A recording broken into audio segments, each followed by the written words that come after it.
Hello friends, कैसे हैं सब आप। आज हम खेती के मूल आधार जानेंगे जो आकाश चौरसिया जी ने बताया है। मैं बहुत दिन से उनको फॉलो कर रहा था और सोचा कि फाइनली एक दिन मैं आकाश चौरसिया से मिलने गया। उनने मुझे बहुत अच्छी ऑर्गेनिक फार्मिंग के कॉन्सेप्ट बताए और मूल आधार बताए। आप सब लोग ऑर्गेनिक फार्मिंग करना चाहते हैं तो आकाश चौरसिया जी के मूल आधार ज़रूर जानिए, जो इस प्रकार हैं।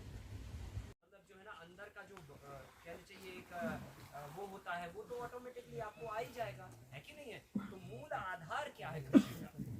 कौन से ऐसे स्तंभ हैं कृषि के जिनके आधार पर हमारी पूरी कृषि की व्यवस्था टिकी हुई है, वो जानना बहुत जरूरी है। ठीक है, हाँ बता सकते हैं। हाँ जी। और मिट्टी और हवा और हाँ हाँ सूक्ष्म तत्व, हाँ और बता सकते हैं। और पर्यावरण। जी बहुत कोशिश की आपने, ठीक है, लेकिन दिमाग पे प्रेशर नहीं डाला, ये बताता हूँ आपको। देखो, मूलभूत हमारी खेती के जो स्तंभ हैं, जो आधार हैं, जिनको लेकर आपको काम करना है, अगर आप इनको लेकर काम करोगे तो आप जो है समझ लो कि आपकी खेती के स्ट्रक्चर को कोई हिला डुला नहीं सकता, मतलब मजबूती के साथ आप खड़े होंगे। उसमें चार मूलभूत आधार हैं। नंबर एक, आप चाहो तो लिख सकते हो, ये बहुत काम की चीज है आपके लिए। नंबर एक, देसी गाय।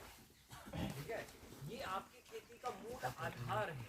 ठीक है, अगर हम बहुत सारी ज्ञान बटोर लेंगे, बहुत सारा सब कुछ कर लेंगे, टेक्नोलॉजी समझ लेंगे, सब कुछ समझ लेंगे, लेकिन अगर हमारे पास देसी गाय खेत में नहीं रही तो वो घूम घाम के लीपा पोती वाली बात हो जाएगी। तो मूल आधार हमें पिलर्स जो है हमारा, वो है देसी गाय, सबसे पहली बात। दूसरा पिलर है हमारा, वो है इंडिजीनियस घी, देसी घी। ठीक है, अब जब हम देसी गाय की बात करेंगे तो हवा में बात नहीं करेंगे, हर बात का एक साइंटिफिक कारण जानेंगे, उसके बाद उस पर अपना तुप्पा लगाएंगे। जैसे हमने ताली भी देखो ऐसे नहीं बजवाई आपने जोर से, उसका साइंटिफिक कारण बता दिया। ठीक है, अभी चाहो तो आप घर में जाके रोज बजा सकते हो, ठीक है, पर लेकिन 7-8 दिन अकेले में बजाना, फिर जाके सब लोगों के साथ। तो देसी हर चीज का आपको साइंटिफिक कारण जानना है, कथा नहीं बनानी इस सेशन को। ठीक है, कि आप जो है ना, ठीक है, सुन लिया बस हो गया, तो गेट के बाहर गए और जो है वो, ठीक है, ये नहीं होना चाहिए। आपको हर चीज का कारण समझ में आना चाहिए कि अगर ये बात कही जा रही तो इसका साइंटिफिक कारण क्या है, और जब वो कारण आपको पता चल जाएगा तो कोई आपको डिगा हिला नहीं सकता।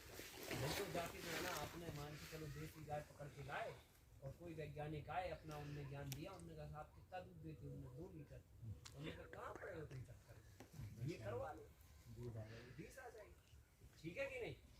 हाँ यार साहब आप सही कह रहे हो, तो लो साहब, हमने लगवा दी 20 की, और बाकी की आगे पीछे की कहानी आपने नहीं समझी, या उसका जो साइंटिफिक फायदा है वो चीज आपने नहीं समझी। ठीक है कि नहीं? अब अच्छा एक बात बताओ, जैसे आप बीमार होते हो तो जो है एक गोली में काम होता कि नहीं होता? गोली कितनी सी होती है? इतनी छोटी सी होती है। तो चीज बड़ी हो या छोटी हो, हमें जो है समाधान पे काम करना, बराबर ना। ऐसा नहीं है कि अब हम बीमार हैं तो इतना सारा हलवा रख लिया सामने, उससे ठीक हो जाएंगे हम साहब, नहीं, इतनी सी गोली से आप ठीक हो। तो इसका मतलब ये है कि चीज बड़ी हो या छोटी हो, उससे मतलब नहीं है, मतलब है समाधान। समझ गए ना?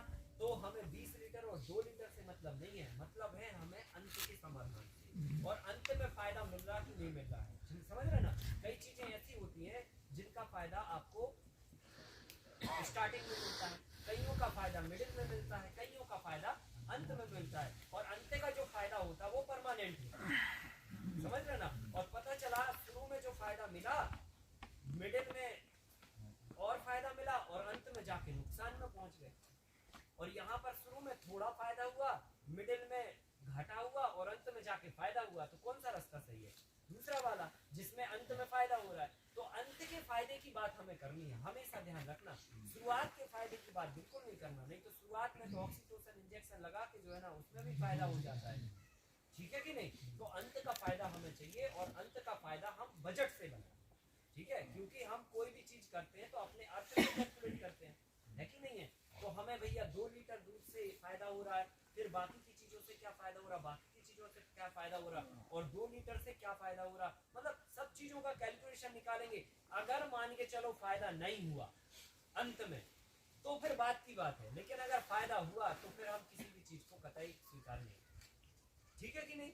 तो मूलभूत आधार है हमारी गाय, इस पे हम थोड़ी में चर्चा आपसे कर लेंगे कारण क्यों। दूसरी बात ये है कि जो मूल स्तंभ है वो है हमारे देसी बीज, है ना। देसी बीज हमारी संस्कृति और सभ्यता का हिस्सा थे, और ये देसी बीज हमारी कहने चाहिए पर्यावरण और हमारी जलवायु के हिसाब से हमारी बॉडी को सूट करते थे और रिपेयर भी करते थे। देसी बीजों का महत्व जो है केवल ये नहीं है कि उनमें रेजिस्टेंस पावर था, इसलिए नहीं हमें देसी बीजों को लगाना है कि भैया वो तो देसी हैं हमारे हैं इसलिए लगाना है, नहीं। देसी बीजों का जो साइंटिफिक कारण था वो मैं आपको बता रहा हूँ, और साइंटिफिक कारण ये था कि देसी बीजों में वो कैपिटल या वो पावर रहती थी जो पावर आपकी बॉडी को रिपेयर कर सके। अब कारण मैं बताता हूँ, देसी बीज का मतलब होता है लोकल बीज, बराबर ना, और लोकल बीज का मतलब ये होता है जहां पर आप रहते हैं वहां के बीज, ठीक है।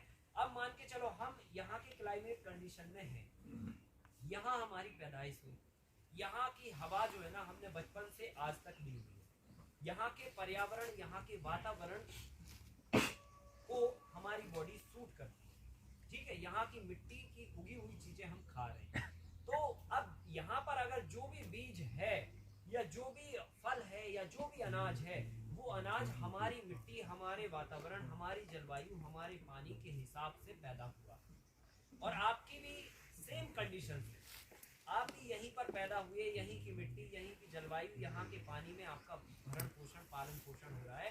तो जब ये दोनों चीजें आपस में मिलेगी तो इससे क्या होगा, इम्प्रूवमेंट होगा रसायन की खेती। मतलब तीसरा जो स्तंभ है वो है जैविक, ठीक है। और जब हम जैविक की बात करते हैं तो शॉर्ट में 5 मिनट में इसको समझ लेते हैं। जैविक खेती है क्या चीज, ठीक है। नेचुरल फार्मिंग क्या है, ठीक है। परंपरागत कृषि क्या है, यौगिक कृषि क्या है, तमाम तरह की जो कृषि है उनकी परिभाषाएं क्या है, या जैविक की परिभाषा समझ लेते हैं। सारे नाम एक ही है, नाम से आप किसी चीज को अलग अलग मत करिएगा, सारे नाम एक ही हैं अगर वो सस्टेन है तो, ठीक है। तो जैविक खेती जीवों द्वारा की गई खेती जैविक खेती, एकदम बात सही है साहब, पर खेती समझ में आ रही है इससे नहीं, ये तो वो स्कूली भाषा हो गई, बच्चों को पढ़ाया जाता है पेड़ जो है ना भगवान होते हैं, पेड़ लगाओ वर्षा होती है। बेचारे बच्चे जो है ना स्कूल में जो है ना पढ़ते रहते हैं, रट लेते हैं, और रट के जो है ना जो है एग्जाम में जो है उसका आंसर कर देते हैं, उनको नंबर मिल जाते हैं, बड़े खुश हो जाते हैं, फिर बाद में वही बच्चे इंजीनियर बनते हैं। फिर कोई प्रोजेक्ट आता है पेड़ काटने होता है, ध्यान से काट के और चल देते हैं, ठीक है ना। तो ये हो गई आगे काट पीछे सपाट वाली विधि, ठीक है। मतलब जिसमें जो है ना हम पढ़ तो रहे, या परंपरागत कृषि या नेचुरल फार्मिंग की संपूर्ण परिभाषा क्या है जो हमें एक लाइन में बात को समझा दे। जैविक खेती प्रकृति की व्यवस्था का पाठ, ठीक है। क्या है जैविक खेती, प्रकृति की व्यवस्था का पाठ। और प्रकृति की व्यवस्था क्या है, जब हम प्रकृति की व्यवस्था का पाठ बोलेंगे तो प्रकृति की व्यवस्था क्या है, भोजन हवा और पानी, ये प्रकृति की व्यवस्था है, ठीक है। और जो निःशुल्क रूप से सदियों से 1 लाख वर्ष से जब से पृथ्वी पर कोई जीव की उत्पत्ति हुई है तब से आज तक ये चली आ रही है, और आप नहीं भी रहोगे तो भी आगे न जाने कितने पीढ़ी आगे तक ये चलती रहेगी, ठीक है। हमारी व्यवस्था क्या है, घर कपड़े बंगला गाड़ी बैंक बैलेंस मोबाइल तमाम तरह के संसाधन मिसाइल बम रोड नाली दुनिया भर का तिगड़म तिगड़म जो हमने बनाया। अब हमने जो बनाया तो हम लोग अपने बनाए हुए को समझ लेते हैं कि ये हमारी व्यवस्थाएं हैं, और हमारी इन व्यवस्थाओं के कारण हमारी जिंदगी चलती है। तो हम अपनी प्रकृति के द्वारा बनाई गई व्यवस्थाओं के कारण, जिसके कारण हमारी जिंदगी चलती है, उसके लिए हम 10 मिनट भी अपनी जिंदगी से वक्त नहीं निकालते। और जिन व्यवस्थाओं का आपकी जिंदगी में कोई लेना देना नहीं है जिंदा रहने के लिए, उन व्यवस्थाओं में हम सारी जिंदगी खपाते हैं। भगवान उसको करें कंक्लूड करें तो बात यह है कि प्रकृति का प्रोटोकॉल सेपरेट होता है और इसमें हमें छेड़छाड़ी नहीं करनी है, ठीक है। और जैविक खेती प्रकृति की व्यवस्था का पार्ट है और प्रकृति की व्यवस्था भोजन, पानी और हवा, ठीक है, सूर्य या बाकी जो चीजें हैं जो जो जिसमें हमारा कोई रोल नहीं है, ठीक है। अब इसके बाद ये प्रकृति की व्यवस्था चलती कैसे, कैसे इतने लाख करोड़ जीवों के लिए भोजन पैदा हो जाता है, कैसे इतने अरब खरब जीवों के लिए सांस लेने के लिए ऑक्सीजन पैदा हो जाती है, कैसे इतने सारे जीवों को पानी की व्यवस्था हो जाती है। तो ये सारी व्यवस्थाओं के लिए आप सोचो, एक जिले की व्यवस्थाओं के लिए कितने डिपार्टमेंट काम करते हैं, ठीक है। फिर भी घरों में सही समय पे वो सुविधा नहीं उपलब्ध हो पाती, हमें कंप्लेंट लगानी पड़ती। जैविक खेती हमारा मूल आधार है। अब सवाल यहाँ पर सामने ये खड़ा होता है कि क्या हमारा इसमें सर्वाइवल है, ठीक है, क्या हमारा इसमें सर्वाइवल है। मुख्य मुद्दे की बात तो ये है, ठीक है। हम अपना लेंगे, आप सबको हम कोशिश करेंगे कि हम 2 दिन में जो हम पूरी तरह से अपनी बातें हैं सब आपको प्रैक्टिकल मिक्स करके आप तक पहुँचा दी जाए। अभी जो तीसरा स्तंभ हमने आपको बताया वो जैविक खेती का बताया। इसके बगैर जो है ना हमारी समृद्धि सुनिश्चित नहीं है। अगर आप रसायन करोगे तो 10 तरह की दिक्कत आज है, कल 25 हो जाएंगी, परसों 50 हो जाएंगी और आगे 100 हो जाएंगी और दिक्कतें बढ़ती चली जाएंगी। तो वो रास्ता सही नहीं है और हमारा जो स्तंभ है वो मूल परंपरागत हमारी नेचुरल फार्मिंग या फिर जैविक खेती ही है। चौथा मूलभूत स्तंभ है हमारा स्किल्ड, ठीक है, क्योंकि इस पर जो है ना बहुत लंबे अरसे से लोगों ने ध्यान नहीं दिया। हमने देखा पिछले 60 वर्षों में लगातार जो है ना खेती को एक बहुत ही छोटे जो है, क्योंकि जब से एक मैकानिक शिक्षा पद्धति हमारे देश पर हावी हुई तो हमने बाबू को बेहतर माना, हमने पटवारी को बेहतर माना, हमने अफसर को बेहतर माना, हमने डॉक्टर इंजीनियर को बेहतर माना। मतलब हमने हर एक प्रोफेशन को बहुत बढ़िया इज्जत दी, हर एक प्रोफेशन को इज्जत दी। इवन जो है ना अगर कलेक्टर का भी बाबू है तो भी हम उसको बाबू जी करके बुलाते हैं, लेकिन किसान को कभी जी लगा के हमने संबोधित नहीं किया। तो ये क्या हुआ, एक तरह से एक प्रताड़ना हुई। जो व्यक्ति जो है ना दिन रात मेहनत करके और वो व्यक्ति कोई भ्रष्टाचार भी नहीं कर रहा, कोई अत्याचार अनाचार भी दुराचार भी नहीं कर रहा, सब कुछ नहीं कर रहा, और एक व्यक्ति वो बाबू जो दुराचार अत्याचार अनाचार भ्रष्टाचार सब कुछ कर रहा, उसको भी आप जी लगा के कह रहे हो। तो ये मतलब ये बहुत एक गलत हमारा इम्पैक्ट खेती को लेकर है। हमने खेती को कभी एक सम्मान के दृष्टिकोण से नहीं देखा और इस कारण इसका जो दुष्परिणाम हुआ उसका दुष्परिणाम ये हुआ कि सबसे भयंकर माइग्रेशन कृषि से जो है ना हुआ, मतलब शहरों की तरफ। गांव के व्यक्ति को जब तक आप कृषि करने वाले व्यक्ति को सम्मानजनक दृष्टिकोण से नहीं देखोगे, पैसा अपनी जगह है। जब आदमी को पैसे मिल जाते हैं, स्वास्थ्य मिल जाता है, तो उसको केवल और केवल सम्मान की आवश्यकता होती है। और अगर सम्मान ना मिले, सम्मान हर किसी का होना चाहिए। और मैं तो ये कहता हूँ व्यक्तिगत तौर पे हमारा ये मानना है कि इस धरती पर कोई भी ऐसा जीव या कोई भी ऐसा व्यक्ति पैदा नहीं हुआ है जिसके अंदर कोई काबिलियत, कोई प्रतिभा नहीं। उदाहरण के बतौर अगर कोई झाड़ू लगाने वाला व्यक्ति है तो वो भी उसकी अपनी एक प्रतिभा है, अगर कोई एरोप्लेन उड़ाने वाला व्यक्ति है तो वो भी उसकी अपनी एक प्रतिभा है। बाड़ई था, नाई था, तमाम तरह की व्यवस्थाएं थी हमारे देश में और ये सब प्रतिभा थी, ठीक है कि नहीं।